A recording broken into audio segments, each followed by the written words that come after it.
When you walk into assembly, you might hear grinding sounds from the metal shop. The lathe, that's got a pretty crazy, very loud sound as well. And then, you know, in the 3D printing, you hear like the gantry moving around really rapidly. Sometimes you want headphones.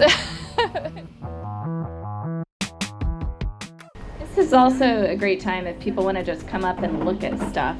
My name's Valerie Wilmot. I'm the executive director, volunteer executive director here at ASMBLY Makerspace.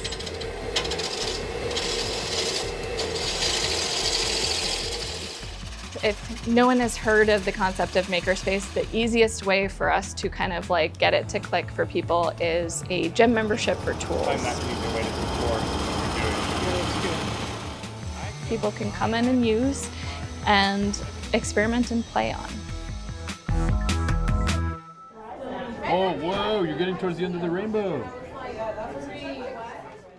We try to have as many free events as possible, but we're also intentional about the programming that we do and the people that we partner with to bring in opportunities and workshops that are specifically geared towards some of those groups that are oftentimes not in those spaces. That's right. I like making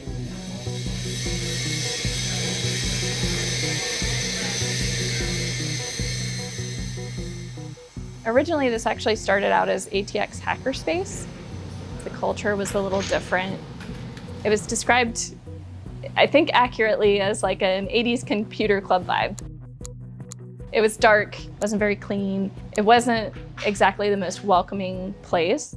One of my early experiences was having someone walk up to me, not asking anything about my project or what I was doing, but just telling me that I was sanding wrong.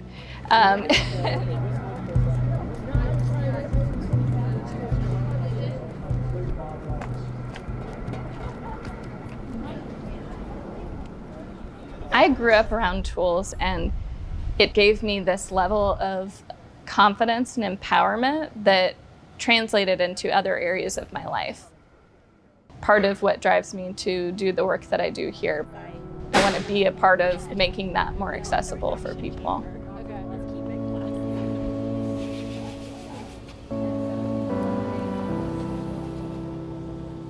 As we transition to being ASMBLY Makerspace and changing the way the physical space felt, we also, with that, tried to shift the culture to being more inquisitive and welcoming, where they can kind of innovate for themselves. I have my test right here. This would be yellow, so this would mean this is a vowel, and this is the letter or the word family. My name is Rebecca. I am a teacher of the deaf. Right now I'm printing some vowels. Everything is color coordinated because it's deaf ed, so it's visual.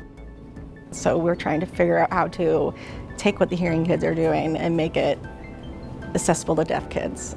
There's a lack of resources, so we make a lot of stuff.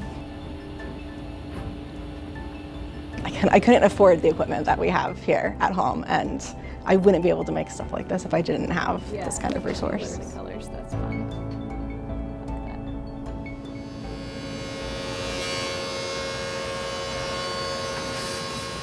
When I first joined, it was like, I hardly ever saw another woman in the shop.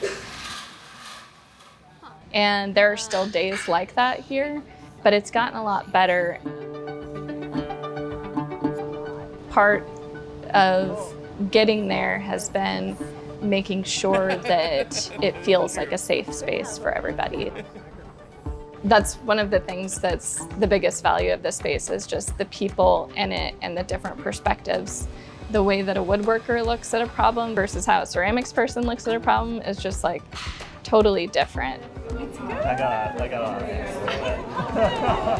Thank you. I'm really happy. I really like it. Thanks. So when people come through these doors, everything else outside of that kind of stays, and we say like, we're just here to make cool stuff.